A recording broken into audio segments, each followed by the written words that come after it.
लब्बैक या रसूल अल्लाह।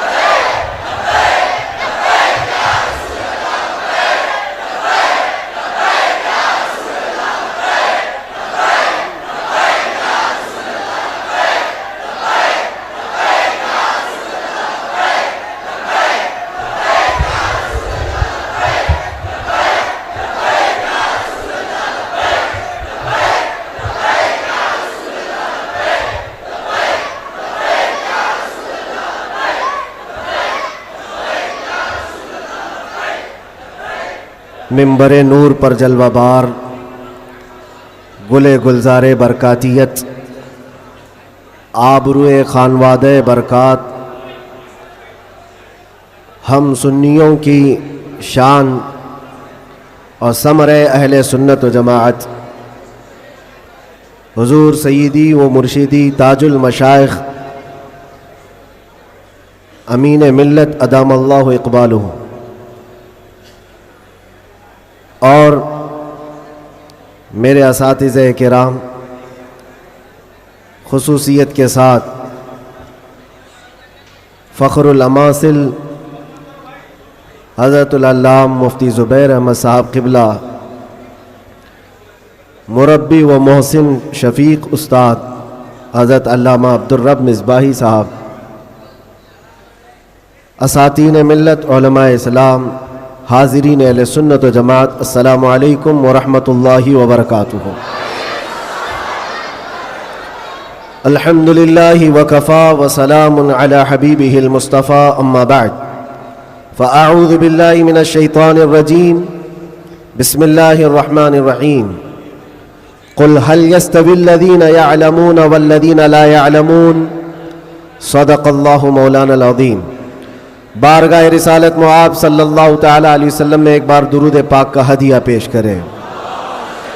अल्लाहुम्मा सल्लि अला सय्यिदिना व मौलाना मुहम्मदिन मअदनिल जूदि वल करम व आलिहि व अस्हाबिहिल किराम इब्निहिल करीम व बारिक व सल्लिम सलातन दाइमतन सरमदन अबदा। सबसे पहले मैं आप सबसे गुजारिश करूँगा कि आप जिस कैफियत में हैं, जहाँ हैं, थोड़ी देर के लिए बर्दाश्त करें, बैठ जाएं, इसलिए कि अब हर एक को यहाँ देखना मुमकिन नहीं है और आप सब अल्लाह के इस मुक़द्दस घर में हैं जहाँ की थोड़ी सी बेअदबी हमारे आमाल ज़ाया कर देती है। मुझे याद है आज से ठीक 1 साल पहले हम यहीं खड़े थे। 2023 का आखिरी समा गुजर रहा था और मैं उस वक्त यहाँ आपसे बयान कर रहा था कि हम नए साल की तैयारी कर रहे हैं, इस्तकबाल कर रहे हैं और शायद पुराना बयान निकालें तो याद भी होगा कि हमने ये कहा था कि 2024 आने वाला है और 24 हमारे लिए अच्छा होता भी नहीं है।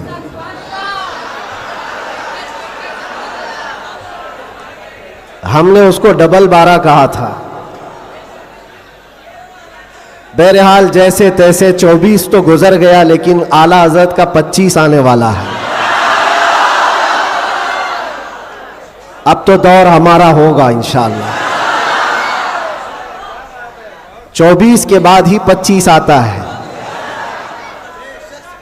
24 जब गुजर जाए तो फिर आला हज़रत का 25 आता है।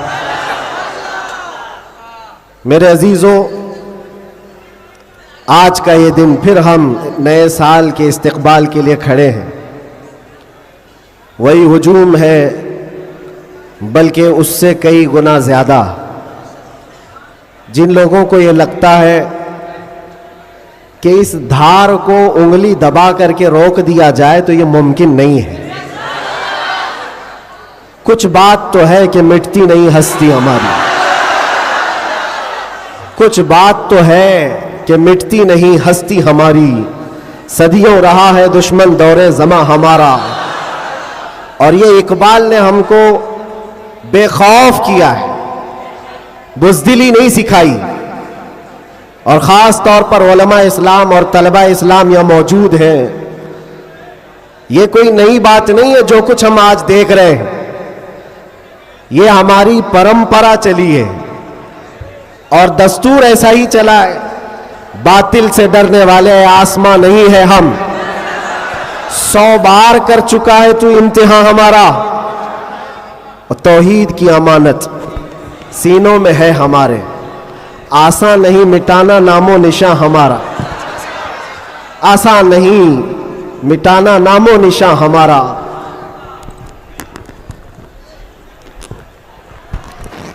मेरे अजीजों, हम अपनी ताकत के बलबूते, अपने मनसब और अपने ओहदे के बलबूते इतनी बड़ी बातें नहीं करते। हम जो बात करते हैं वो ईमानी ताकत के बलबूते, इसलिए कि हमें हमारे बुजुर्गों ने सिखाया है।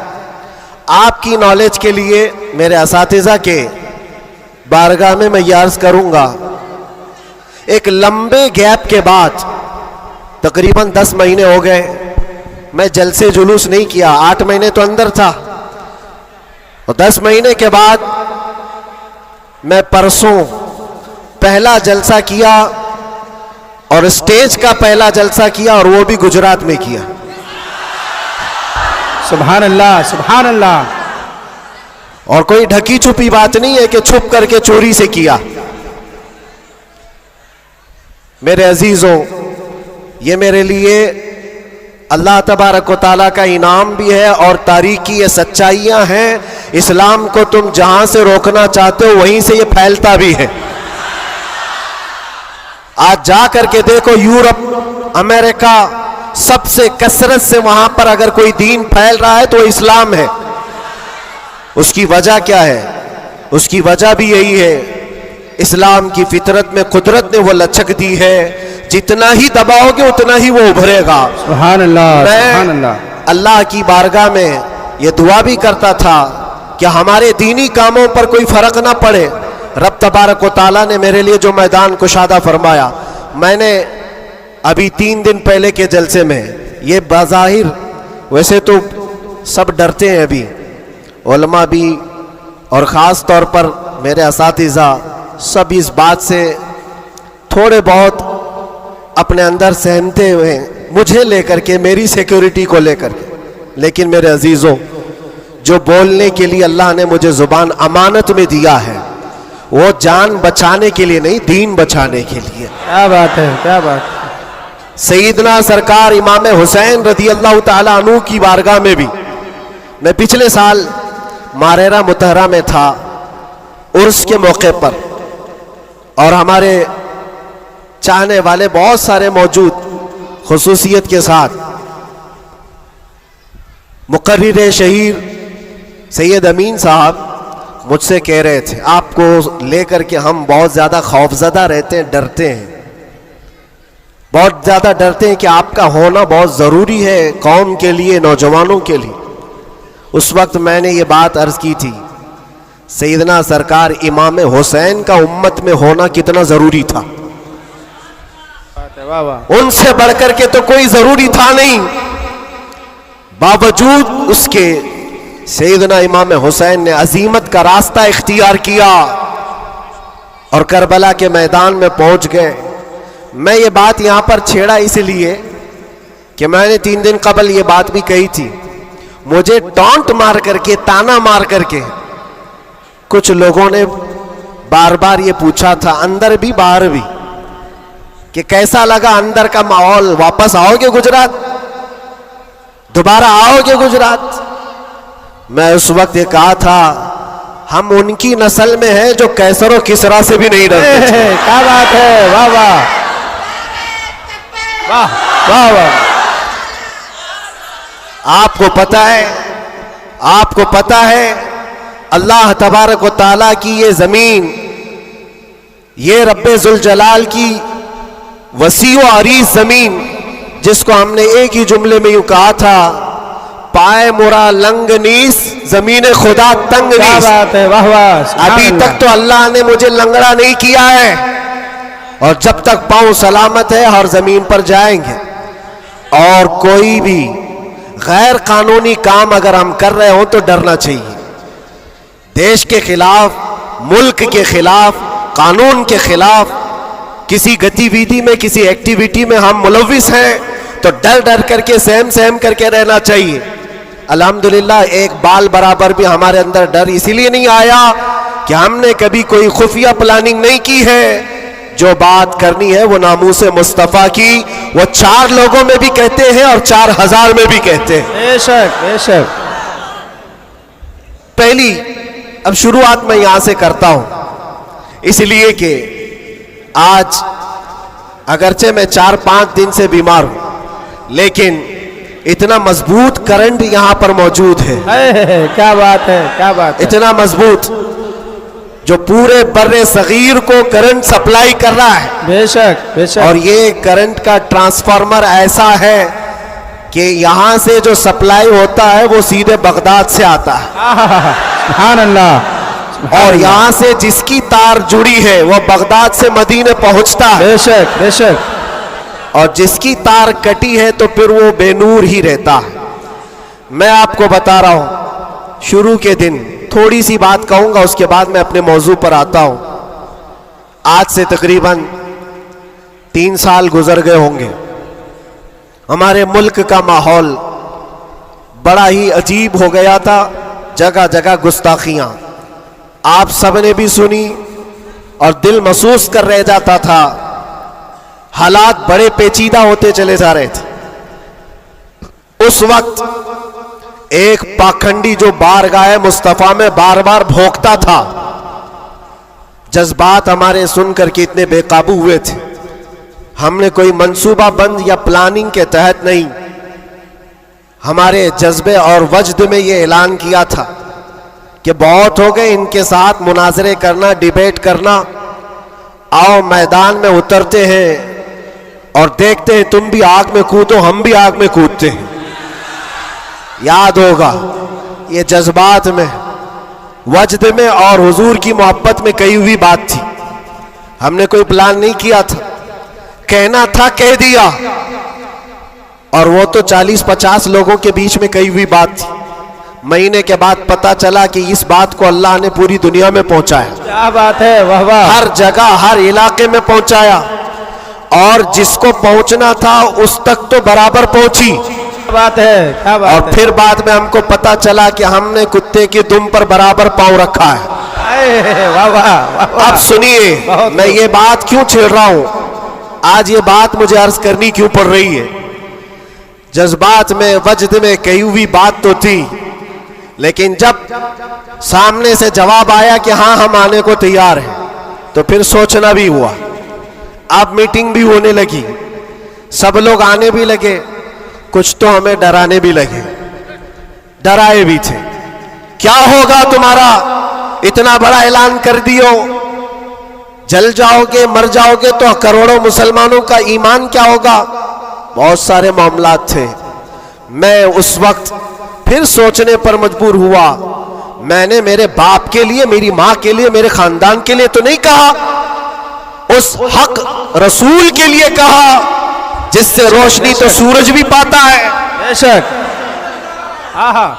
है खलीलुल्लाह को हाजत रसूलुल्लाह की। सुभान अल्लाह, सुभान अल्लाह।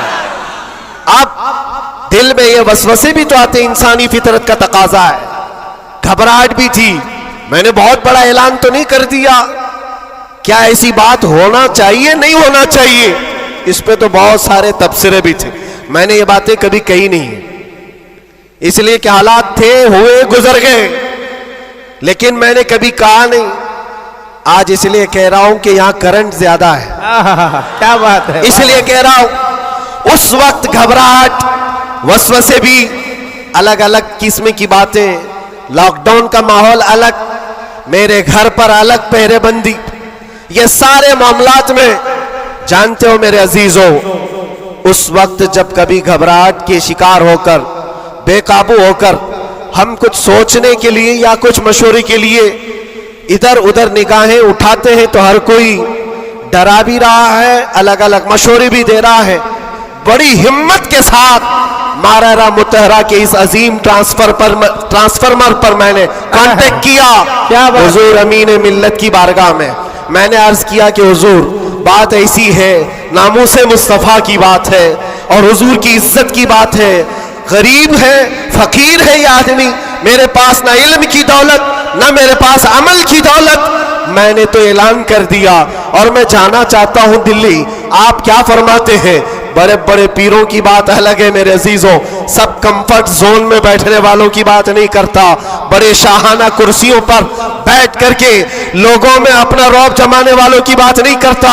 इस अजीम मर्द कलंदर का जवाब आता है, कहते हैं कि बच्चे तूने अपने घर के लिए नहीं पुकारा है, वो मेरे नाना जान की भी इज्जत है, पूरे कायनात की भी, अल्लाह के अजीम रसूल की भी रिसालत, नारे रिसालत, बरकाती दूल्हा, बरकाती दूल्हा, मुहाफिज़े नामूसे रिसालत, नारे तकबीर।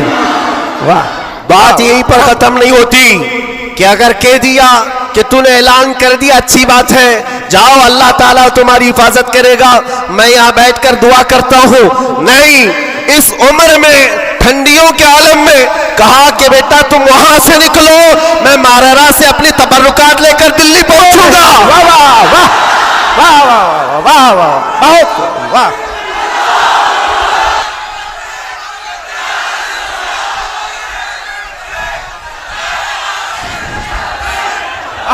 वाह वाह, सुभान अल्लाह, सुभान अल्लाह।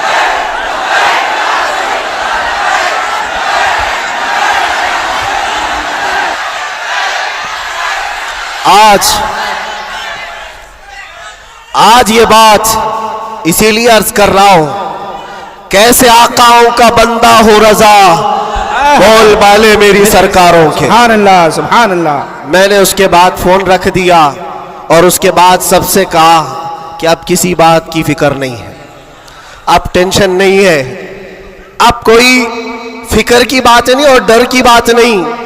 फिर कहां कहां से किस तरह के तबसरे आए मुझे आज वो याद भी नहीं है, मुझे वो याद भी नहीं है, लेकिन इतनी बात याद है कि उस वक्त मेरे साथ कोई एक अजीम शख्सियत खड़ी थी, हम तो इंतजार में थे और गए भी थे, लेकिन तारीख सबको पता है। मैं अपनी तारीफ के लिए नहीं दोहराता ये बात, मैं अपनी बड़ाई के लिए नहीं दोहराता ये बात, लेकिन ये हक्कानियत को साबित करने के लिए मैं कहता हूं। मैं क्या, हमारे मोहल्ले का 8 साल का बच्चा भी उठ करके ऐलान करे, मेरा रब उसकी मदद फरमाएगा। बेशक बेशक बेशक। क्यों? इसलिए कि वो नामूसे मुस्तफ़ा की बात कर रहा है, वो इज्जत रसूल की बात कर रहा है। अजीज़ान गिरामी वक़ार, यही बात हज़रत ने ये फरमाया था कि जलसों में साथ में रहना, हाँ मुकर्रिर है या फिर दीगर माहौल है, तो हज़रत ने एक जुमला अभी 2 दिन कबल फरमाया था कि मीठा मीठा हप हप, कड़वा कड़वा थू थू, ये तो नहीं हो सकता। ये इशारा इस बात पर है मेरे अजीजों, ऐ सुन्नियों, हुजूर की मोहब्बत की बात करते हो तो सिर्फ हुजूर की मोहब्बत हलवा पराठा खाने से नहीं होती, अरे इसमें तो नेज़े भी खाने पड़ते हैं, तलवारों की साए में नमाजें भी अदा की जाती हैं। बेशक। ये शहादत गए उल्फत में है कदम रखना, लोग आसान समझते हैं मुसलमान होना। मैं ये भी नहीं कहता कि मैं बहुत बड़ी तकलीफ उठा करके आया हूं, नहीं, 8 महीने गुजरे कि 8 साल गुजरे, कोई बहुत बड़ी तकलीफ उठा करके तुम्हारे पास आया, मैंने कभी इस चीज का जिक्र नहीं किया और ना ही शिकायत कभी करूंगा इस बात की, इसलिए कि तारीख की सच्चाइयां इस बात की गवाही देती हैं। वो बड़े बड़े अइम्मा इस्लाम जो रसूलुल्लाह की आल में से थे, इमाम मूसा काजिम, हम तो मेरे अजीजों गुनहगार हैं, हमारी बहुत सारी खताएं हैं, वो अहले बैत अइम्मा इस्लाम जिनके गुनाह नहीं, खताएं नहीं, बगैर किसी कसूर के जालिम बादशाहों ने 7-7 साल तक उनको अंदर कैद में रखा है। इमाम मोहम्मद बिन हसन अस्करी 20 साल तक अंदर रहे, किसको कहते हैं 20 साल, पूरी लाइफ गुजर गई। इमाम मूसा कासिम 7 साल के बाद अंदर जहर देकर के मारा गया और वहीं से जेल से जनाजा भी निकला। उनकी कुर्बानियों पर हम कहां लगते हैं? लोग ये भी जो आज समझते हैं कि बहुत बड़ा काम करके आए, कोई कहां कहां से क्या क्या लक़ब पुकारे, गाजी इस्लाम। ना मेरे अजीजों, अभी तो हम खादिम इस्लाम नहीं बन सके। गाजी इस्लाम तो बहुत बड़ी बात है, और हम इस बात को आपके सामने बार बार दोहराते इसलिए हैं कि आज सुन्नियों को हो क्या गया है, छोटी सी चीज को लेकर बहुत बड़ा समझने लग जाते हैं, बहुत बड़ा समझने लगते हैं। ये इब्तिदाए इश्क है, आगे देखो होता है क्या क्या। सितारों से आगे जहां और भी है। तुम्हारी अभी आजमाइश आई कहां, हमें अभी आजमाया कहां गया है। कुरान तो ये कहता है कि हम हसिबतुम अन तदखुलुल जन्नत वलम्मा यातिकुम मसलुल लज़ीना खलौ मिन क़ब्लिकुम मस्सतहुमुल बअसाउ वज़्ज़र्राउ वज़ुलज़िलू हत्ता यक़ूलर रसूलु वल्लज़ीना आमनू मअहु मता नस्रुल्लाह अला इन्न नस्रल्लाहि क़रीब। रब ताला फरमाता है, क्या तुम ये सोच कर बैठे हो कि तुम सीधे जन्नत में चले जाओगे और तुमको वैसी तकलीफें नहीं आएंगी जैसे पहले वालों को आई थी? और कैसी आई थी? कुरान कहता है वो जुल्जिलू, उन्हें हिला दिया गया था। यहां तक कि रसूल पाक ने और ईमान वालों ने यह कहना शुरू किया, अल्लाह की मदद कब आएगी? फिर रब ताला फरमाता, आगाह हो जाओ, अल्लाह की मदद करीब है। हमारी आजमाइशें कहां आई है मेरे अजीजों? कौन सी तकलीफें, कौन सी मुसीबतें? उलमाए इस्लाम को आज अल्लाह तबारक व तआला ने ठाट बाट से रखा है। हर तरह की सहूलियात तुम्हें आज मिली हुई है। कौन सी नेमत की कमी मौला ने दी है? हर चीज तुम कदम बाहर निकालो कि सारी सहूलियात तुम्हारा इस्तेमाल कर रही है। हम यहां एसी में दिन रात गुजारने वाले हैं, कालीनों पर सजदे करने वाले हैं और मुर्ग मुसल्लम हर दिन खाने वाले हैं। तुम्हें कहां पता है अभी कि आजमाइश कहते किसे, तकलीफें कहते किसे?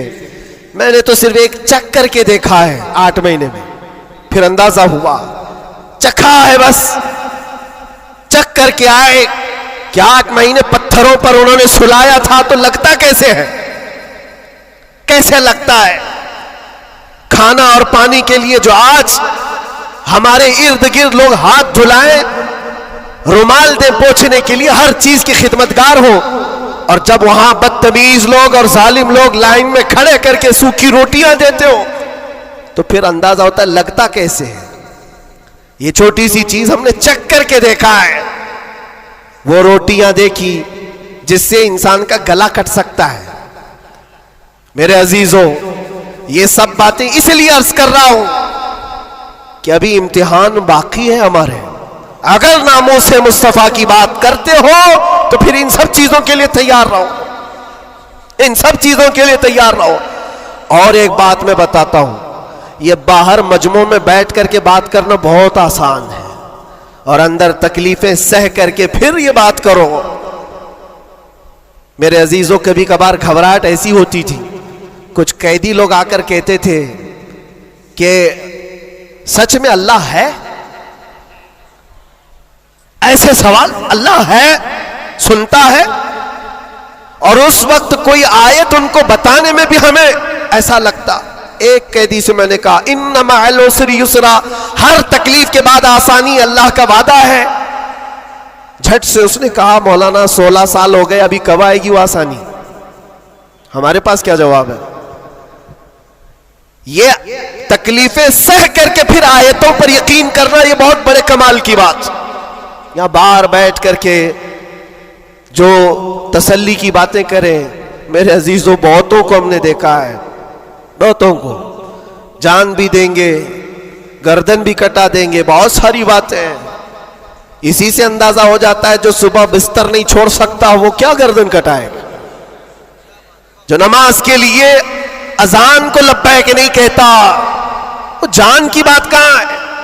एक डंडे से सारी चीजें भाग जाएंगी, सब निकल जाते हैं इधर उधर। मैं सब की बात नहीं करता।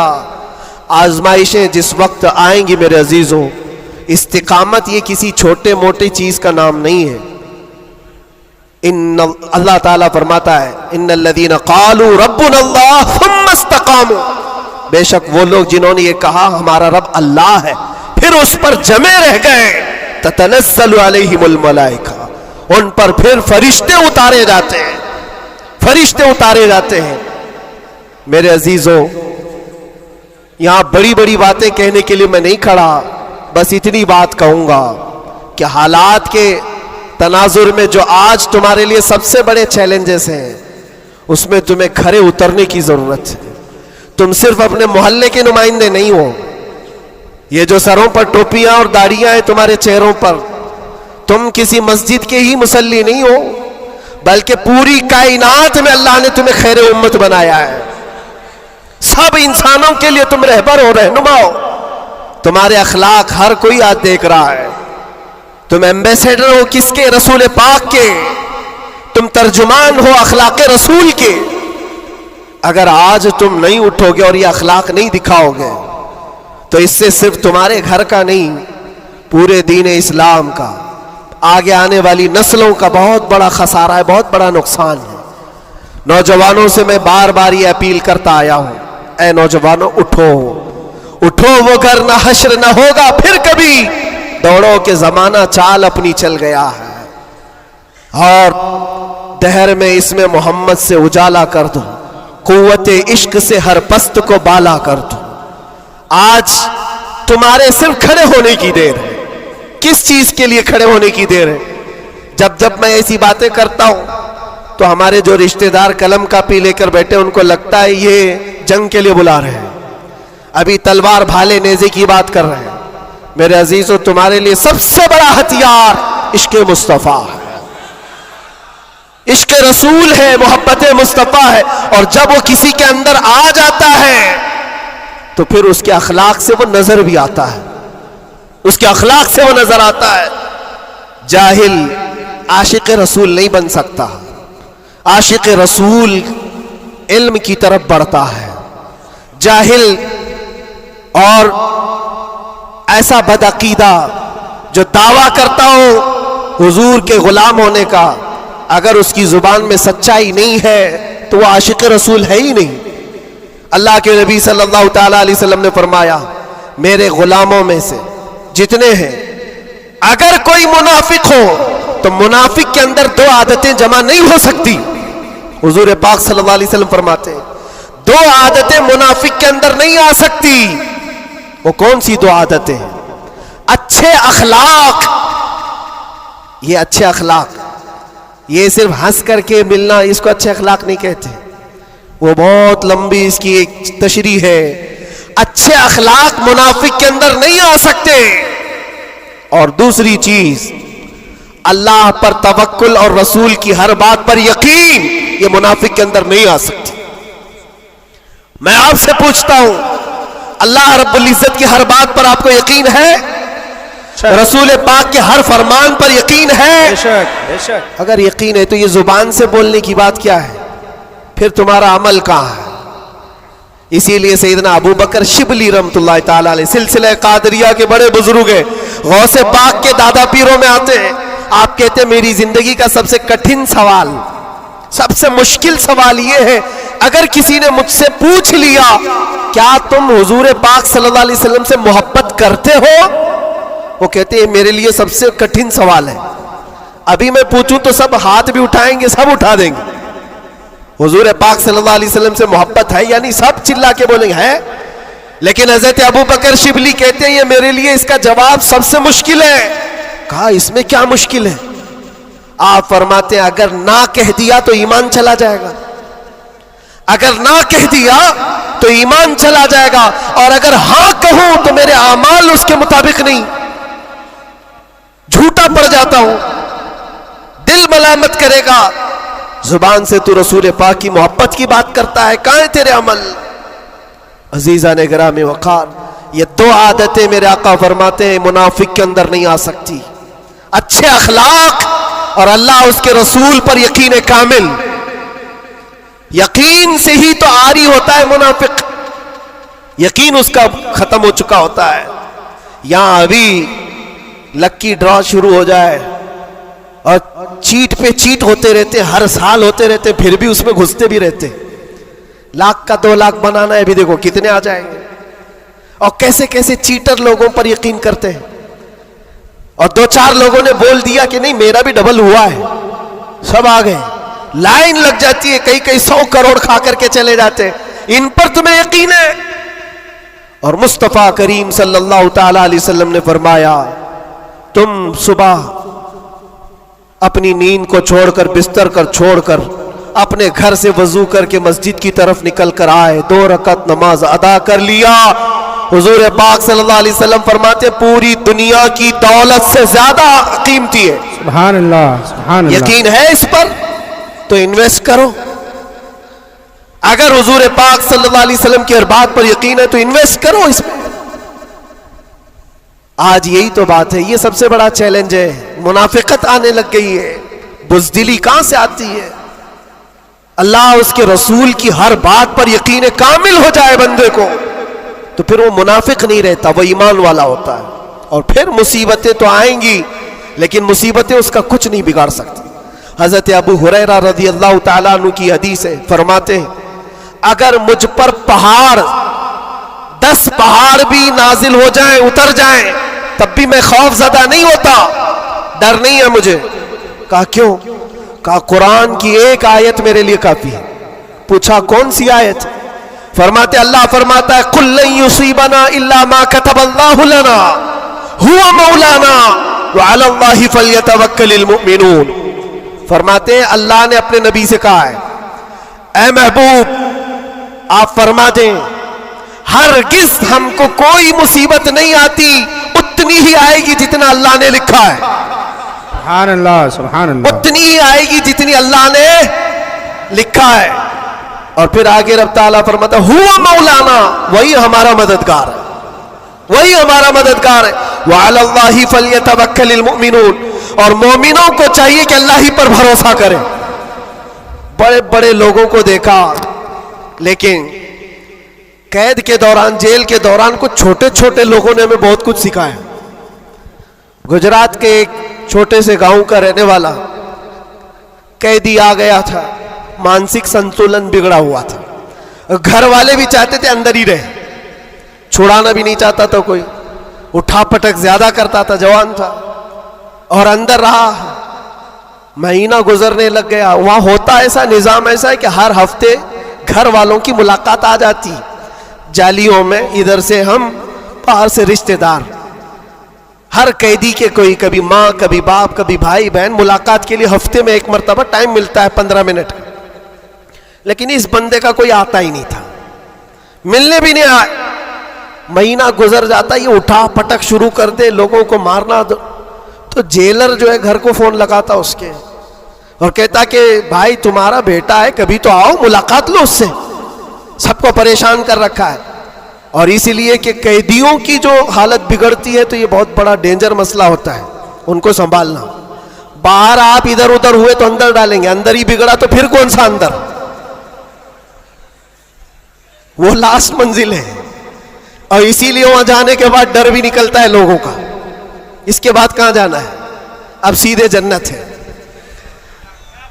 आप सुने इस बात को।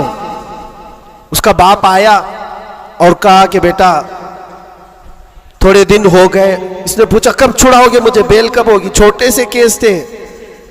कहा इस मंडे को जो है तुम्हारी बेल रख दूंगा, छूट जाओगे, इस मंडे को निकल जाओगे। वो आया, सब बैठे हुए थे, खुशी से ऐलान करता मंडे को मैं चला जाऊंगा, मंडे को छूट जाऊंगा।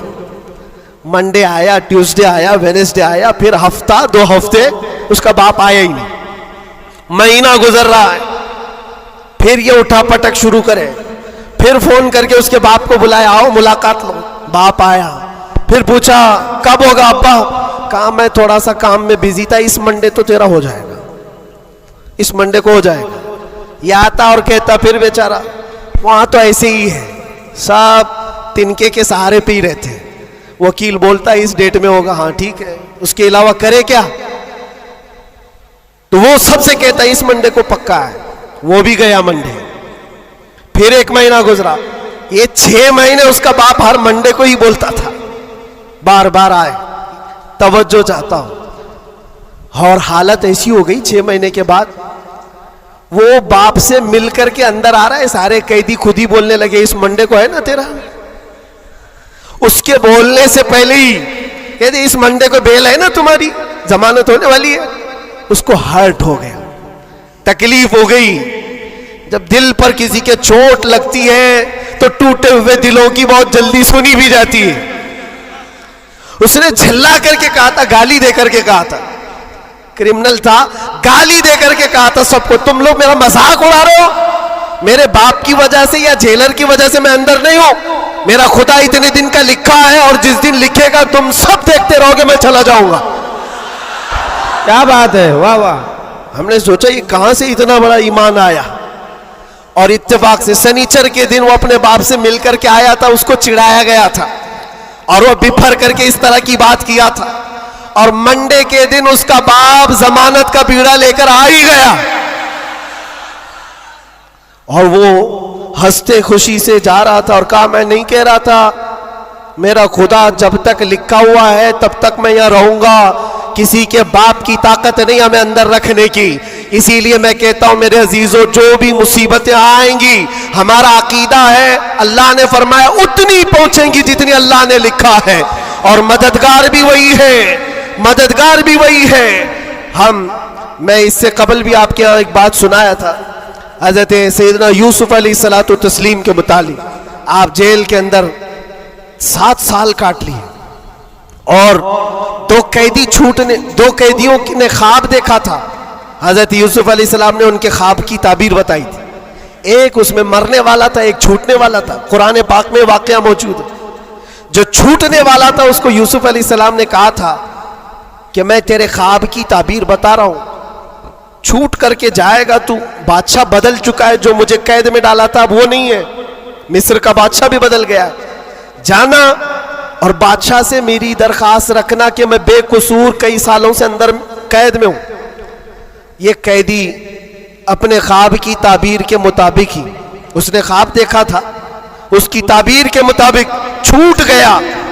और जेल से छूटने वाला सब भूल भी जाता है, पलट के दरवाजा भी नहीं देखता, कौन है क्या है सब भूल जाता है, और वो भी गया बेचारा, सब भूल गया।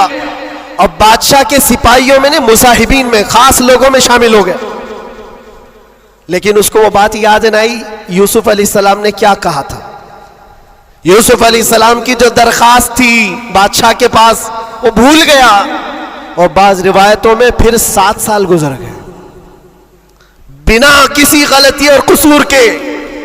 यूसुफ अलैहिस्सलातु तस्लीम एक दिन रब ताला की बारगाह में रो पड़े, कहा है मालिकुल मुल्क या ज़ल जलाली वल इकराम, तेरा ये बंदा बेकसूर कब तक ये दरवाजों के अंदर कैद रहेगा? क्या मेरे लिए दरवाजे अब खुलेंगे नहीं? तो जानते हो ये ऐसा मकाम है, रब तबारक व तआला ने फरमाया ऐ यूसुफ, कैद में अंदर गया, अगर तुझे बाहर जाना ही था तो बादशाह से क्यों दरखास्त किया, क्या मैं नहीं था?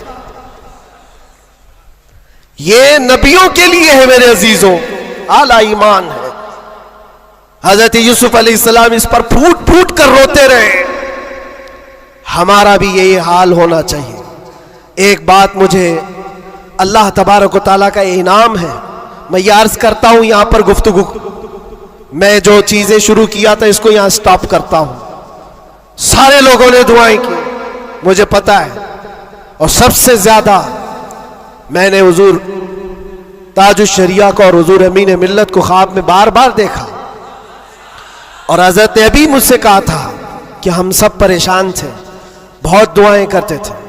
मेरे छूटने की दुआएं या मेरे आराम की दुआएं ये अलग मकाम रखती हैं, लेकिन जिस वक्त अंदर जा रहे थे मेरे बिरादर गिरामी भी मौजूद है, मैं एक दुआ अल्लाह करीम की बारगाह में ये करता था कि ऐ रब्बे जुल जलाल, तेरा बंदा है, तेरे नबी की बात कर कर अंदर आया, इतनी लाज रखना कि मेरे बाहर जाने के लिए कभी किसी कुत्ते की मदद लेने की नौबत ना आए।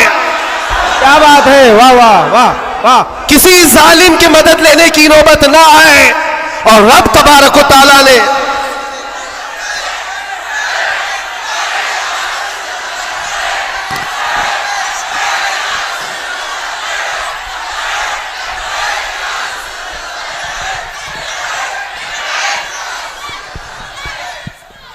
इस बात की वजाहत भी कर दूं, बहुत बड़ी जिम्मेदार शख्सियत मौजूद है, मेरे अल्फाज का मैं जिम्मेदार हूं जो कुछ कह रहा हूं। और लोगों को फिर ये लगता है ये इतना सब हो जाने के बाद फिर भी कुत्ता कहते हैं, ये कुत्ता कुत्ता इनकी जुबान पे क्यों आता है। मेरे अजीजों, ये अब कोई गैर कानूनी बात नहीं। सुप्रीम कोर्ट के जज ने भी हमारा जजमेंट देने के वक्त कहा था ये कोई ऐसी बात नहीं है, हेट स्पीच नहीं है, every dog has a day, हर कुत्ते का एक दिन होता है। हमने तो थोड़ा सा कहा था, उन्होंने बहुत कहा है। तो ये जो भी मैं कहूंगा अब सुप्रीम कोर्ट के एतबार से कहूंगा।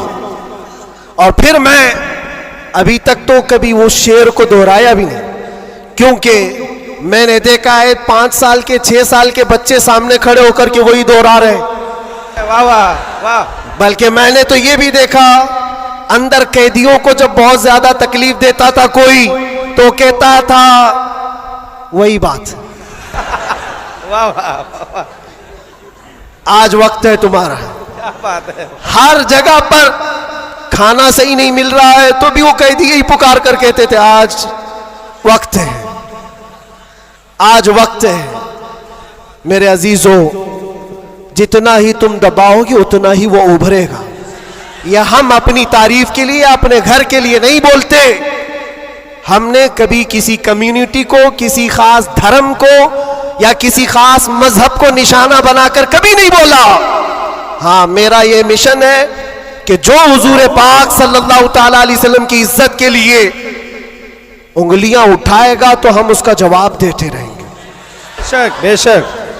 और अगर एक आदमी करता है तो एक का जवाब, 10 करते तो 10 का जवाब। इसका मतलब ये नहीं होता कि हम पूरी कम्युनिटी को बोल रहे हैं, पूरे मजहब को बोल रहे हैं, किसी कौम को बोल रहे हैं। ये तो फैलाई गई बात है। बहरहाल वक्त आने के बाद सब समझ में आ जाएगी। आज जिस चीज के लिए कॉन्फ्रेंस रखी गई है, तालीमी बेदारी कॉन्फ्रेंस, मेरे अजीजों, ये इतनी बड़ी वक्त की जरूरत, मैं आपको क्या बताऊं। इस्लाम शुरू ही हुआ है इकरा कहते हुए। सबसे पहली आयत मेरे नबी पाक पर जो उतरी वो क्या है? मुसलमानों, इतनी तो बात याद रहे, इकरा बिस्मि रब्बिकल्लज़ी खलक। कुरान की सबसे पहली आयत क्या है? बिस्मिल्लाह खानी कराई गई कि नहीं कराई गई? तो पढ़े हो ना, तो पढ़ो, इकरा बिस्मि रब्बिकल्लज़ी खलक। इकरा का मतलब होता है ऐ महबूब पढ़ो, ऐ रसूल पढ़ो।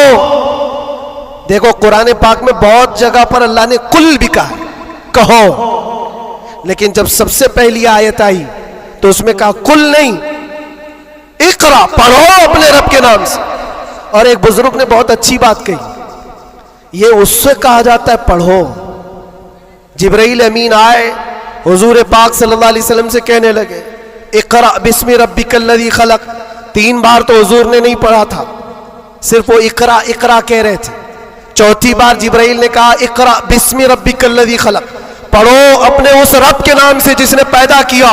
नबी पाक ने पढ़ा, और इकरा उसको कहा जाता है जो पहले से पढ़ा हुआ हो। और नए आदमी को पढ़ाने के लिए कहेंगे कहो जैसे मैं कह रहा हूं, जैसे मैं कह रहा हूं ऐसे कहो।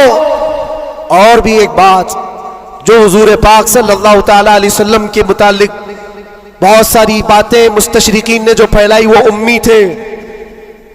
उम्मी का माना कुछ ना हंजार लोग अनपढ़ करते हैं कि इनके रसूल अनपढ़ थे। अनपढ़ नहीं, उम्मी कहते हैं जो किसी से नहीं पढ़ा हुआ हो।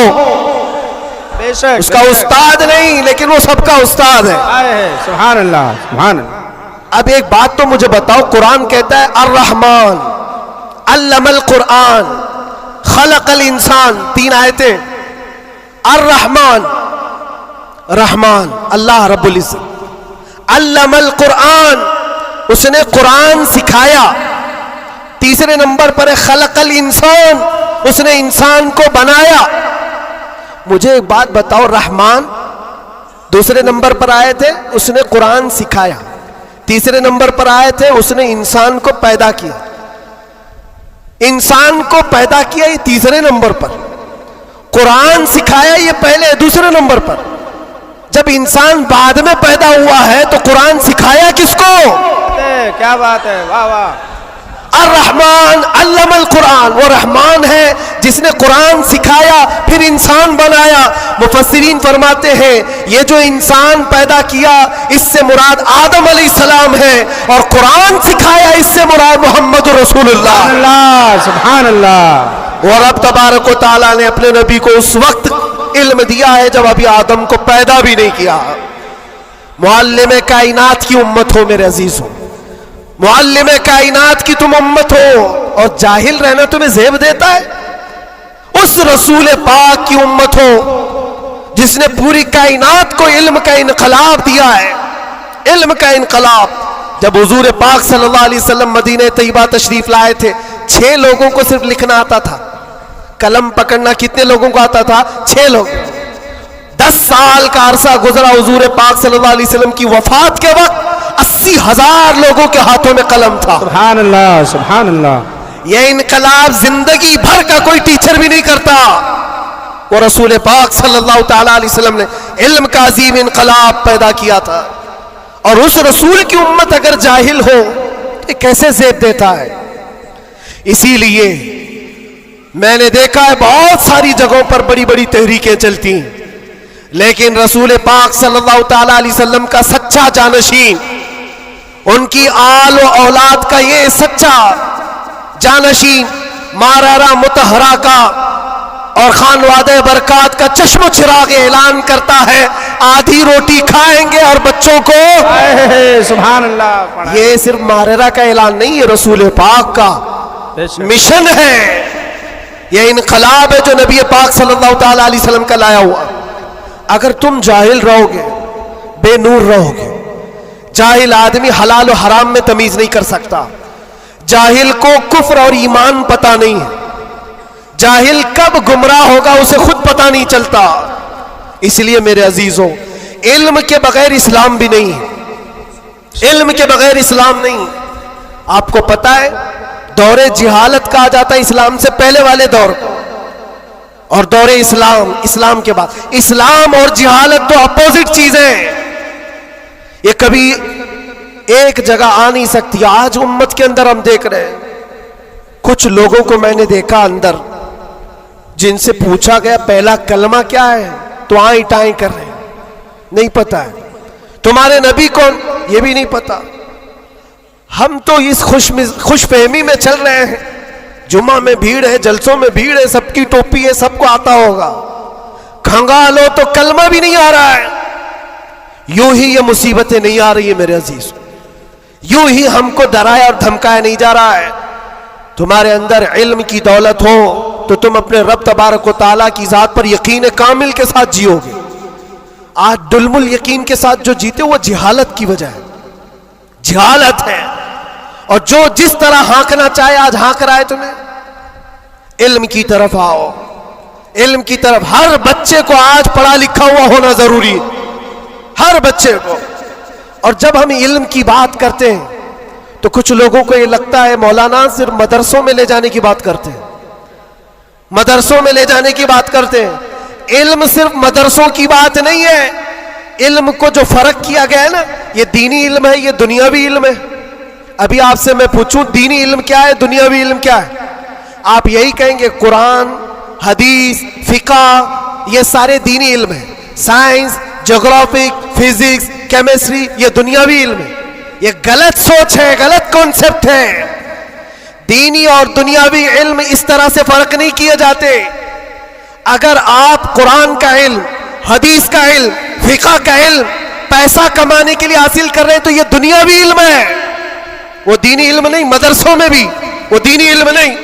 और साइंस पढ़ते हो, ज्योग्राफी पढ़ते हो, केमिस्ट्री पढ़ते हो अल्लाह को पहचानने के लिए, तो ये दीनी इल्म है, ये दीनी इल्म है। तुम्हारी सोच से ही दीनी और दुनियावी का फर्क होता है, ना कि डिपार्टमेंट और शोबे से फर्क होता है। इसलिए जो बच्चे कॉलेज में, यूनिवर्सिटीज में, वो अपना कंटिन्यू करें, बढ़े आगे। तुम जिस फील्ड में जाना चाहते हो, मेडिकल में, इंजीनियरिंग में, लॉ में, जिस चीज में भी जाना चाहते हो, नीयत सिर्फ ये हो जो कुरान ने फरमाया, इक़रा बिस्मि रब्बिकल्लज़ी खलक़, पढ़ो वही जो तुम्हारे रब के नाम से। सुभान अल्लाह। वो इल्म जो अल्लाह से दूर करता है, वो बड़ा सा बड़ा आलिम होकर के भी वो गुमराह है, और वो इल्म जो अल्लाह से करीब करता है वही इल्म नूर है, वही इल्म नूर है। इमाम गज़ाली रहमतुल्लाह ताला अलैह फरमाते, सिर्फ ये मत समझो कि मैं इल्म की बात कर रहा हूं तो इल्म आने के बाद टोपी जुब्बा कुब्बा बड़ा आलिम नजर आना चाहिए, नहीं। इल्म जब किसी के पास आता है तो सबसे पहले अखलाक लाता है। सच्चा इल्म अगर किसी के अंदर आए, अखलाक लाता है, फिर वो अल्लाह ताला की जात पर यकीन लाता है, क्योंकि कुरान कहता है इन्नमा यख्शल्लाह मिन इबादिहिल उलमा, इल्म वाले ही अल्लाह से ज्यादा डरते हैं। इमाम गज़ाली फरमाते हैं वो आलिम जो अपने इल्म को इसलिए इस्तेमाल करता है कि दुनिया में कुछ पैसे मिल जाएं, और सेठों के पास जाता है, मालदारों की जेब पर नजर रखता है, फरमाते वो उस मक्खी से ज्यादा गलीज है जो पखाने पे बैठती है। बल्कि वो कहते हैं वो औरत जो अपना जिस्म बेचती है उससे भी ज्यादा ये गलीज है, क्योंकि वो जिस्म बेचती है और ये ईमान बेचता है। इल्म जो सच्चा इल्म आता है वो अखलाक और तवक्कुल ले आता है। इसलिए आपसे मैं ये कहना चाहता हूं कि इल्म का मतलब सिर्फ दौड़ भाग ये नहीं है। कोई भी कॉलेज मिल जाए, कोई भी यूनिवर्सिटी मिल जाए, कोई भी मदरसा मिल जाए, तुम्हारा टारगेट ये होना चाहिए वो इल्म मुझे मिले जो मुझे मेरे रब की पहचान दिलाए, मुझे मेरे रब की पहचान दिलाए। और जब अल्लाह रब्बुल इज्जत के नाम से कोई शुरू करता है, मेरे अजीजों, बड़े बड़े इनकलाबात आते हैं, बड़े बड़े इनकलाबात आते हैं। ये आज दुनिया छुपा छुपा कर रख रही है, हमारे दामन में उलमा की कमी नहीं रही इस्लाम में कभी। ये तो जाहिल आज हुई हमारी कौम, वरना दुनिया को क्या नहीं दिया है उलमा इस्लाम ने। आपको पता है ये सब जो उठाए हुए कैमरे हैं ये किसकी देन है? सबसे पहले इब्नुल हैसम ने ये कैमरे की इजाद की थी, और उसकी थ्योरी भी बनाई थी अपनी आंखों के लेंस से। दुनिया को उड़ने का तरीका देने वाला अब्बास बिन फराज सबसे पहले प्लेन बनने से भी पहले उड़ करके एक मीनारे से पैराशूट का तस्वुर देने वाला, एक्सरे का तस्वुर देने वाला आलिम इस्लाम है। खवारज़मी ने घड़ी का तस्वुर दिया है। अलजिब्रा इस्लामी उलमा ने तुम्हारे सामने रखा है। आज जो ये हिंद से लिखे जाते हैं 1 2 3, ये आदात कहां से आए? इस्लामी उलमा ने इसको ईजाद की। इजादात की एक लंबी फहरिस्त है। आज भी कैलिफोर्निया यूनिवर्सिटी के अंदर, अमेरिका के अंदर तिब में, मेडिकल में और बच्चों की सर्जरी पर जो लिखी गई सबसे पहली किताब अबू अली सीना की है। अल कानून आज भी रखी हुई है। पूरी दुनिया को सर्जरी सिखाने वाले, पूरी दुनिया को मेडिकल लाइन में लाने वाले इस्लामी उलमा है। बच्चों के अमराज पर सबसे पहली लिखी जाने वाली किताब उलमा इस्लाम की है। कौन सा मैदान है जिसमें मेरे नबी के गुलामों ने बाजी नहीं मारी है? सब जगह है। बस बात आकर के यहां रुकती है, जिसको इकबाल ने क्या सच्चे अल्फाज में कहा है, उनके जो हम गुलाम थे खल्क के पेशवा रहे।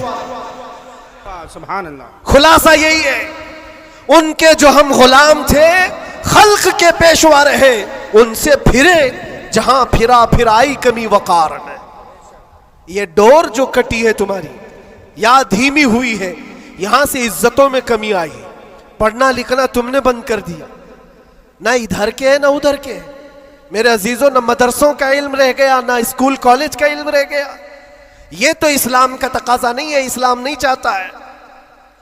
इसलिए आज की इस कॉन्फ्रेंस के जरिए से, ये तालीमी बेदारी कॉन्फ्रेंस है, मैं अवेयरनेस लाना चाहता हूं। और अब अगर कोई यहां बैठा हुआ यह अहद करके उठता है कि मुझे इल्म हासिल करना है, हमारी ये कॉन्फ्रेंस वसूल होगी।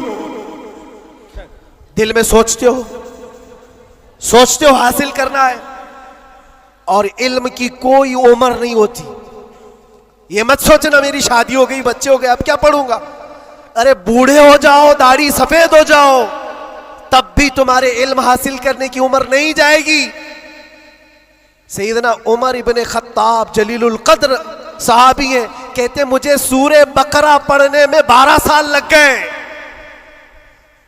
तुम चाहते हो जुम्मा 8 दिन के अंदर कुरान भी खत्म हो जाना चाहिए। हाँ, इसमें मिटा दो अपनी हस्ती को अगर कुछ मर्तबा चाहो कि दाना खाक में मिलकर गुले गुलजार बनता है। शेख सादी रहमतुल्लाह अलैह फरमाते 60 साल के बाद तो मैंने इल्म देखा है। और ये शर्म हया की बात नहीं, इल्म हासिल करना हो। अच्छा, पहले के बूढ़े लोग अगर कहते हैं हमारे ज़माने में हालात बुरे थे, कोई आया ही नहीं सिखाने के लिए, हमारे पास स्कूल नहीं थे, मदरसे नहीं थे, पहले वाले कहते तो हो सकता है उनका ये उज़्र है। तुम्हारे पास अब कोई उज़्र ही नहीं रह गया। क़यामत के दिन रब तबारक व तआला अगर तुम्हारी पकड़ करे कि इल्म हासिल करना फ़र्ज था, तूने सीखा क्यों नहीं, ये नहीं कह सकते कि मौला मेरे पास कोई जरिया नहीं था। ये जो मुट्ठी में इतना बड़ा बड़ा मोबाइल उठाते हो, पूरा मदरसा भी रखता है, स्कूल भी रखता है, कॉलेज भी रखता है, कौन सी किरत नहीं है इसके अंदर, कौन सा इल्म नहीं है इसके अंदर। लेकिन नौजवानों को ये लगता है ये मोबाइल तो पबजी के लिए आया हुआ है, ये मोबाइल तो फेसबुक इंस्टा के लिए आया हुआ है, तुम्हें तो बहुत कुछ हासिल करने का जरिया ये मोबाइल पकड़ा दिया गया है। अब कयामत के दिन तुम्हारे पास उज़्र नहीं होगा, उज़्र नहीं होगा। तुमसे अगर सवाल हुआ कि वजू में कितने फराइज थे, नमाज में कितने फराइज थे, कुरान तजवीद के साथ पढ़ने के क्या क्या उसूल थे, तुम हाय हाय हाय हाय करते रह गए, मुझे पता ही नहीं, कोई पढ़ाया नहीं, तो पूछा जाएगा तेरे पास जरिया था, अभी जाकर सर्च करके देख लेना वजू में कितने फराइज है। मोबाइल 1 मिनट से पहले तुम्हें लाके दिखा देगा, बता देगा। हाँ, ज्यादा से ज्यादा क्या होगा, कंफ्यूजन, क्या मैंने सर्च तो किया है वजू में कितने फर्ज, अब आ तो गया जवाब, लेकिन यह पता नहीं चल रहा है ये अपोजिशन का है कि हमारा है। इसके लिए तो उलमा बैठे हुए हैं, इतना पूछ सकते हो कि हज़रत मैंने रिसर्च किया है, ये सारी चीजें तो मुझे मिल गई। हुजूर पाक सल्लल्लाहु अलैहि वसल्लम के लिए मैंने सर्च किया, हुजूर की उम्र कितनी थी, हुजूर के अज़वाज कितने थे, हुजूर की औलाद कितनी थी, हुजूर पाक ने मक्के में कितने दिन गुजारे, मक्के में मदीने में कितने गुजारे, कितने गज़वात में हुजूर शरीक हुए, सब मैंने सर्च किया है, मुझे जवाब मिला है। उस पर पूरा यकीन करने से पहले किसी आलिम अहले सुन्नत के पास आ जाओ और क्रॉस वेरिफिकेशन करना, बस इतना ही जिम्मेदारी। क्योंकि मौलाना लोग भी तो जान छुड़ाते हैं, भाई टाइम नहीं हमारे पास, कितना पढ़ाएंगे तुमको, सुबह भी दोपहर में भी, तुम्हारे अपने अलग टाइम है, उनके अलग टाइम है, तो उनसे कहो हम आपके पास घंटा भर पढ़ने के लिए नहीं आ रहे, सिर्फ इतना बता दो ये जो मैंने सर्च किया है ये सही है कि नहीं। इतना तो कोई भी आलिम दीन तुम्हारे साथ ताउन कर सकता है। आज से करेंगे इंशाअल्लाह। 2025 तुम्हारा पूरा सीरत मुस्तफ़ा पढ़ने में गुजरना चाहिए, गुजरेगा इंशाअल्लाह। इस बात को आज तय करके उठो कि मैं मेरे नबी का गुलाम हूं, तो मैं पहले ये पढ़ूंगा कि मेरे नबी कब पैदा हुए, उस वक्त हालात क्या थे, हुजूर पाक सल्लल्लाहु अलैहि वसल्लम का बचपन कहाँ गुजरा, हुजूर पाक ने पहली शादी कहाँ फरमाई, हुजूर पाक सल्लल्लाहु अलैहि वसल्लम की औलाद कितनी हुई, नबी पाक सल्लल्लाहु अलैहि वसल्लम के सहाबा में जलीलुल कद्र कौन है, हुजूर मक्का में कितने दिन गुजारे, मदीने में कितने गुजारे, कौन सी जंगों में शरीक हुए, कौन सी जिहाद में, कौन सी जंग में हुजूर पाक के दंदाने मुबारक शहीद हुए, कौन कौन सी मुसीबतें हुजूर ने उठाई और क्या क्या दुआएं उम्मत के लिए की, ये सब तुम्हारे हिस्से में आना चाहिए।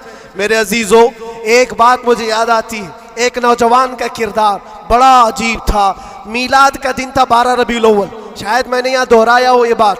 मैं ट्रेन से उतर रहा था, एक नौजवान मुझसे कहने लगा, हज़रत मैं चाहता हूँ कि आज हुजूर की बारगाह में कोई अच्छा तोहफा पेश करूँ। सब झंडे, कुमकुमे, मिठाइयाँ सब लगा करके तो तोहफे पेश करते। उसने कहा मैं कुछ ऐसा करना चाहता हूँ हुजूर पाक सल्लल्लाहु ताला अलैहि वसल्लम को खुशी हो।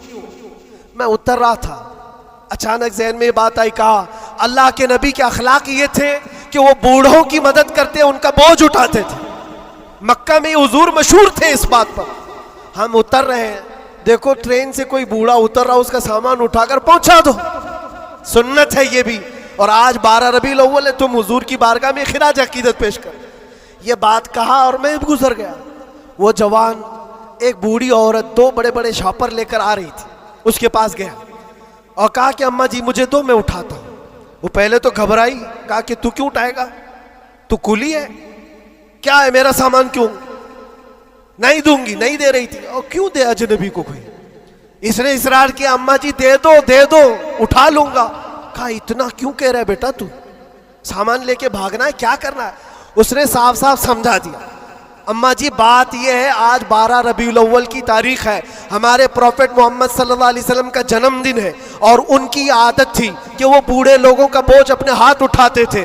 मैं चाहता हूं कि उनका अमल दोहराऊं, उनके अखलाक पर अमल करूं और मैं उनकी रूह को खुश करूं।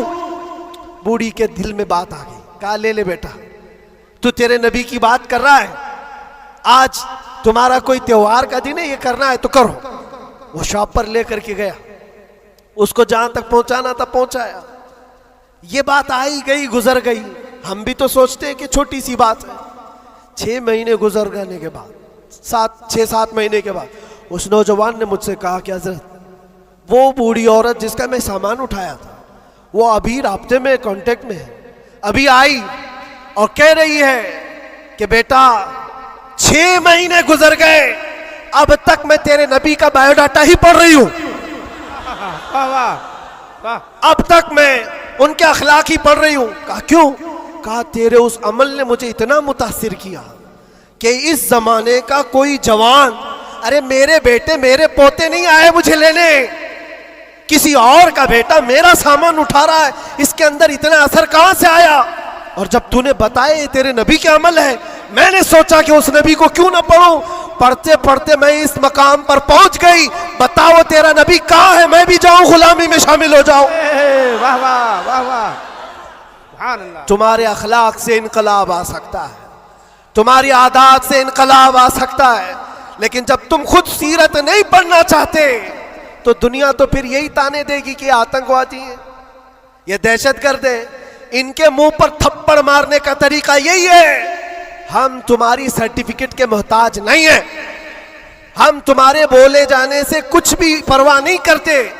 तुम्हें अपने नबी के अखलाक करके दिखाना है, करके दिखाना है, नफरत नहीं। हुजूर पाक सल्लल्लाहु ताला अलैहि वसल्लम से अगर मोहब्बत है तो उठो और इल्म को आम करो, और हुजूर की सीरत पढ़ने के बाद तुम्हारा दिल कुशादा हो जाएगा, जहन वसी हो जाएगा, सोचने की ताकत बढ़ जाएगी। इसलिए कि सुन सुन करके मानना और है, जान करके मानना और है। जब समझ जाओगे तो रोज इश्क बढ़ता चला जाएगा।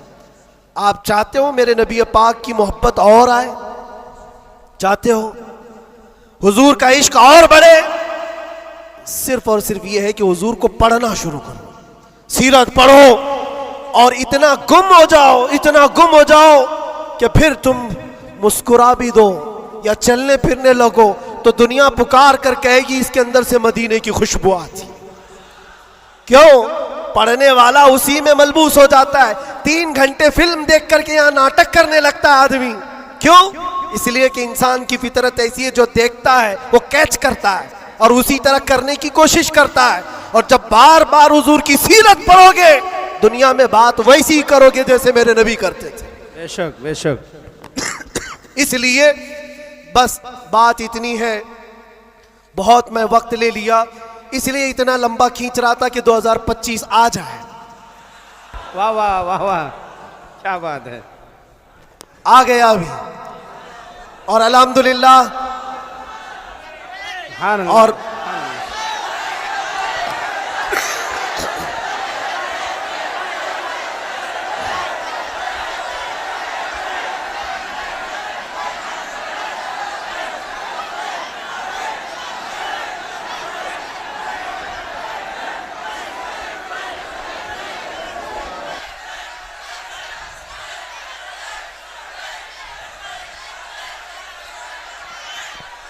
अल्लाह तबारक व तआला इस आने वाले साल को हम सब के लिए खैर व बरकत वाला साल बनाए। बला और मुसीबतों से अल्लाह हम सबको नजात रखे और इस पूरे साल को अल्लाह ताला हम सब के ईमान और अकीदे में जिला अता करे। बात वही मैं दोहरा कर ख़त्म करता हूँ मेरे अजीज़ों, 24 को जाना था चला गया, और आला हजरत का 25 को आना था आहा, वाह वाह। और इंशाल्लाह 25 में ये सिक्का चलेगा इंशाल्लाह। और फिर कहोगे आई नहीं हुकूमत, सिक्का नया चलेगा। आलम में रंग बदला सुबह शबे विलादत। मुस्तफ़ा करीम सल्लल्लाहु अलैहि वसल्लम के आशिकों के लिए ये साल हरा भरा हो जाए। मौला करीम की बारगाह में ये दुआ भी करते हैं कि रब तबारक व तआला इस आने वाले साल को हम सब के इल्म का साल बनाए, हम सब के अखलाक का साल बनाए और इनकलाब का साल बनाए। और जो आयत अल्लाह ने फरमाई उस वादे के मुताबिक, इन्न मअल उसरि युसरा, हर तकलीफ के बाद आसानी है, हर तकलीफ के बाद आसानी है। मौला जो जो तकलीफें अब तक हमको आई थी, अब आसानियों में तो हम सबको ईमान अता फरमा, आसानियों में हमें कदमे रसूल की दौलत अता फरमा। और बस इतनी दुआ करो मेरे अजीजों, जब हमारे जाने का वक्त आए तो रब तबारक व तआला हम सब पर इतना एहसान करे कि इस कायनात में हर रंगो बू को देख लिया, सूंघ लिया, हर शक्ल सूरत को देख लिया और पहचान लिया। बस ये आंखें तरसती हैं इस बात के लिए, कुछ ऐसा कर दे मेरे किरदिगार आंखों में, हमेशा नक्श रहे रुए यार आंखों में। उन्हें न देखा तो किस काम की है ये आंखें, कि देखने की है सारी बहार आंखों में। रब ताला की बारगाह में दुआ करो, मौला तेरा ये बंदा तुझसे आज ये इल्तिजा करता है, इस नए साल की बरकत में दुनिया मिठाइयाँ तकसीम कर रही है, हमें इनाम में तू दीदार रसूल अता फरमा दे। इस आले रसूल की बरकत से मौला मरने से पहले हमें जियारत मुस्तफ़ा नसीब फरमाए। वो शक्ल सूरत मुस्तफ़ा जो आंखों में बस जाए तो दुनिया का हुस्न हेच हो जाए। मौला करीम हमको उस हुस्न का परस्तार बनाए, उस हुस्न का आशिक बनाए। अजीज़ा ने गिराम वक़ार, आखिरी बातें ये, ख़ास तौर पर ये नए साल की जो रात है, जा कर के यहाँ से कोई अय्याशी के अड्डे पर नहीं जाना, कभी कोई गुनाहों की तरफ ना जाए, वरना तुम्हारी ये सारी महफिल फजूल है। तुमने साल का आखिर भी अल्लाह के जिक्र में बनाया है और साल का शुरू भी अल्लाह के जिक्र में है। 12 से पहले भी अल्लाह का जिक्र कर रहे थे, 12 के बाद भी तुमने साल का आखिर भी महफिल रसूल में गुजारा, साल की इब्तिदा भी महफिल रसूल में गुजारी। और हो सके तो कल रोजा रख लेना, जिसको ताकत हो रख लेना, नफिल है, ताकि साल की इब्तिदा अल्लाह के इस रोजे से हो और अल्लाह करीम उस रोजे की बरकत से हम सबका पूरा साल अच्छा करे। यहाँ से कोई अड्डों पर तो नहीं जाएगा इंशाअल्लाह, कोई अगर जा भी रहा हो तो उसको रोक लेना। आज की रात दुनिया अय्याशियों के अड्डे सजाई है, रात भर यहाँ पर शराब आम हो चुकी होगी, जिना और क्लब और बार सब सज गए होंगे। लेकिन क्या ये तुम्हारे लिए अल्लाह का एहसान और इनाम नहीं है? क्या उन करोड़ों में से अल्लाह ने उठाकर तुम्हें अपने घर में बिठाया? और एक बात याद रखो, एक बात याद, मुझे किसी से मिलना है तो दिन में मिल लेता हूं, टाइम कब देते हैं? दोपहर में आ जाओ, शाम में आ जाओ। लेकिन कोई खास होता है तो ही रात के 12 बजे मिलता है। बहुत रात में खास लोगों से ही मिलने का मौका निकाला जाता है, वरना तो सबको टरका दिया जाता है। मेरे अजीजों, रात के 12 बज रहे हैं और रब ताला तुम्हें अपनी मुलाकात के लिए यहां बुलाया, यह बख्शिश के लिए बुलाया गया है, यह रहमत के लिए बुलाया गया है। तो यहां से झोलियां भर करके जाओ और दुआओं की कबूलियत के लिए मुस्तजाबुद दावा शख्सियत हमारे पास है। रसूल पाक सल्लल्लाहु ताला अलैहि वसल्लम की आल मौजूद है। और यकीनन आज की महफिल पर मैं देख रहा हूं, ये जो रंग जमा हुआ है, ये जो भीड़ है, ये जरूरी नहीं सिर्फ इंसानों की भीड़ है, ये जरूरी नहीं है कि सिर्फ लोगों की मदनपुरा वालों की भीड़ है। तुम तो पहचानते भी नहीं कितने अल्लाह के फरिश्ते आते हैं महफिलों में, तुम जानते भी नहीं। ये रब तबारक व तआला की रहमत के फरिश्ते आते हैं और ये महफिलों को हल्का ना लो मेरे अजीजों, ये महफिलें हल्की ना समझो। यहां से बख्शिश के वादे होते हैं, कितनों की दुनिया बदल दी जाती है, कितने तो यहां से तौबा करके उठते हैं, कितने तो इल्म का अहद लेकर के जाते हैं। इसलिए मुझे ये यकीन है अल्लाह की ज़ात से कि आज 2025 की हमारी ये पहली महफिल को मौला ताला 100 बार बारावर फरमाएगा और इश्क़ रसूल की दौलत अता फरमाएगा। इश्क़ रसूल की कमाल की दौलत अल्लाह हम सब के सीनों में अता फरमाएगा। और बाकी रहे जो हालात, उससे डरना नहीं है, जमे रहना है। खड़े रहना है और नामूसे मुस्तफ़ा पर किसी से समझौता नहीं करना है, और कोई गैर कानूनी काम भी जज्बात में आकर के उछल कूद करने से नहीं होता। होशो हवास के साथ, होशो हवास के साथ हुजूर पाक की मोहब्बत सिर्फ और सिर्फ जोश से नारे लगाने का नाम नहीं है, होशो हवास के साथ खड़े होना और दुनिया को जवाब देना। हम भी जो ये बोलते हैं, लोगों को ऐसा लगता है सिर्फ जोश में बोलते हैं, ये सिर्फ जोश में बोलते हैं। हाँ बोलते थे, लेकिन अब होश में भी बोलते हैं, होश में भी बोलते हैं, और डर करके नहीं, डर करके नहीं, बल्कि इसलिए कि हुजूर पाक सल्लल्लाहु ताला अलैहि वसल्लम की उम्मत की खिदमत करनी है, हुजूर के नामूस के लिए काम करना है। इसलिए आप भी होश से काम लेंगे, कोई भी सर फिरा उठ करके अलग ऐसी वैसी हरकत ना करें। हुजूर की मोहब्बत यकीनन इम्तिहान लेती है, लेकिन अपने आप को हिलाकत में डालने की इजाजत भी नहीं देती, अपने आप को या कौम को हिलाकत में डालने की इजाजत नहीं देती। अब ये बात, नारे तकबीर, नारे रिसालत, आप बैठे रहे, आप लोग बैठे रहे।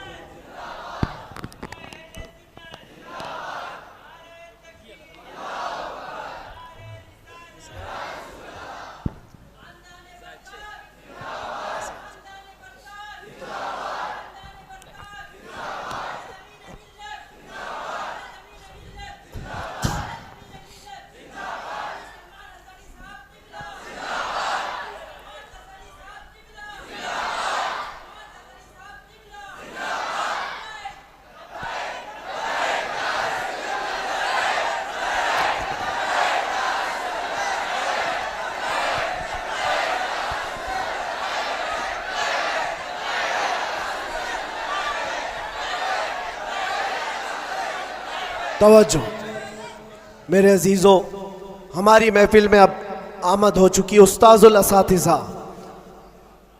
फ़ख्रुल अमासिल, हज़ारों उलमा के उस्ताद हज़रतुल अल्लाम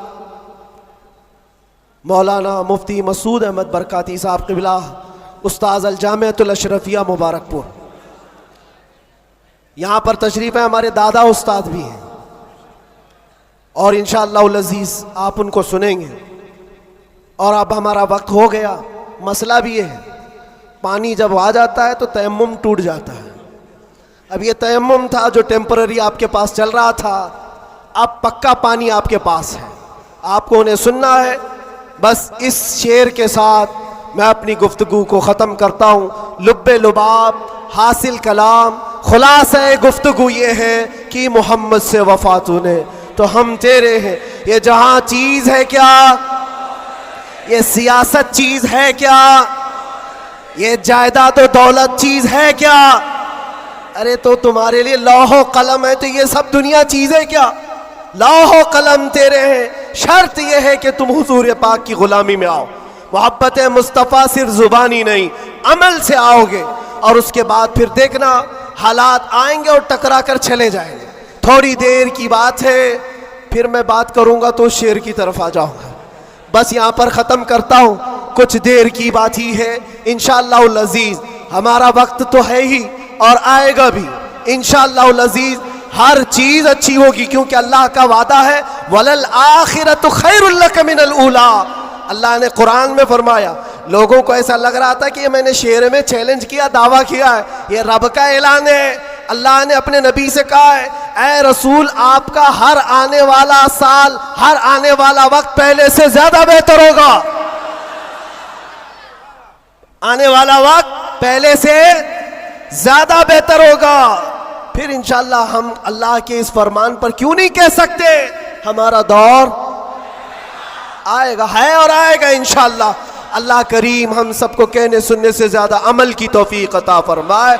व आखिर दावाना अल्हम्दुलिल्लाहि रब्बिल आलमीन, लब्बैक या रसूल अल्लाह। बहुत सारे अहबाब मुझे आज मुसलसल इसरार के साथ ये बात कहते आए कि मैं कभी अंदर क्या क्या हुआ ये सारे हालात न बताना चाहता हूँ, नहीं वो कोई ऐसी दास्तान है, लेकिन कुछ अशार थे जिसको पढ़ा गया था, और कैद के अंदर कुछ ऐसे हालात होते हैं जो आदमी को शायर भी बना देते हैं और बहुत कुछ भी बना देते हैं। हज़रत की बारगाह में ये अर्ज़ कर रहा हूँ, दो चंद अशार हैं, इसको सुने। जिन लोगों ने मुझे इसरार किया, मैं शायर नहीं हूँ और मुझे शेर व शायरी याद भी नहीं रहती है, मेरी तकरीरों में मैं भूल भी जाता हूँ। हाँ, बस आला हज़रत के अशार वैसे ही आ जाते हैं। अर्ज़ किए थे, बस थोड़ी देर। दास्ताने गम सुनाऊं कैद ज़िंदा की मेरी, वहशते जुल्मों सितम से कब कपाई जा मेरी, वहशते जुल्मों सितम से कब कपाई जा मेरी। क्या है आज़ादी बताओ, कौन है आज़ाद अब, क्या है आज़ादी बताओ, कौन है आज़ाद अब। हो गई लंबी सज़ा एक शेर पढ़ते ही मेरी, हो गई लंबी सज़ा एक शेर पढ़ते ही मेरी। जुर्म है बस ये मेरा, हक बोलता हूं बरमला, जुर्म है बस ये मेरा, हक बोलता हूं बरमला। चाटना तलवे किसी के है नहीं फितरत मेरी, चाटना तलवे किसी के है नहीं फितरत मेरी। और लोगों को पता भी होगा, जब यहाँ मुझे लेने आए थे हमारे रिश्तेदार और बहुत बड़ी जमात में आए थे, कैद के दिन का वो मंजर और अजीजों का समंदर, कैद के दिन का वो मंजर और अजीजों का समंदर। देख कर घबरा गया तागूत भी इज्जत मेरी, देख कर घबरा गया तागूत भी इज्जत मेरी। जांच में मेरी किसी शोबे ने छोड़ी ना कसर, कोई शोबा बचा नहीं, जितने डिपार्टमेंट थे सब ने लगा दिया। इसको अर्ज करते हैं, जांच में मेरी किसी शोबे ने छोड़ी ना कसर। बात आई हर तरफ से जुर्म था गैरत मेरी, बात आई हर तरफ से जुर्म था गैरत मेरी। हर सिपाही पूछता था पाँव के नीचे बिठाकर, ये दिन हमने देखे कंटिन्यू। हर सिपाही पूछता था पाँव के नीचे बिठाकर, क्यों नहीं डरता है देखकर हैबत मेरी, क्यों नहीं डरता है देखकर हैबत मेरी।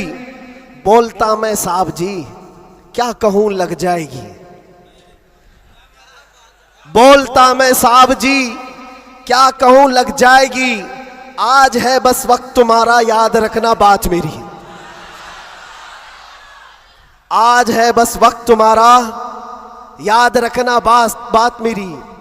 बेड़ियां पहना के मुझको लाके डाला जेल में, सख्त पैरा संतरी का बढ़ गई हैरत मेरी। छोटी सी एक कोठरी थी और दरवाजे भी बंद, कब्र का मंजर लगे गुजरी थी ऐसी रात मेरी।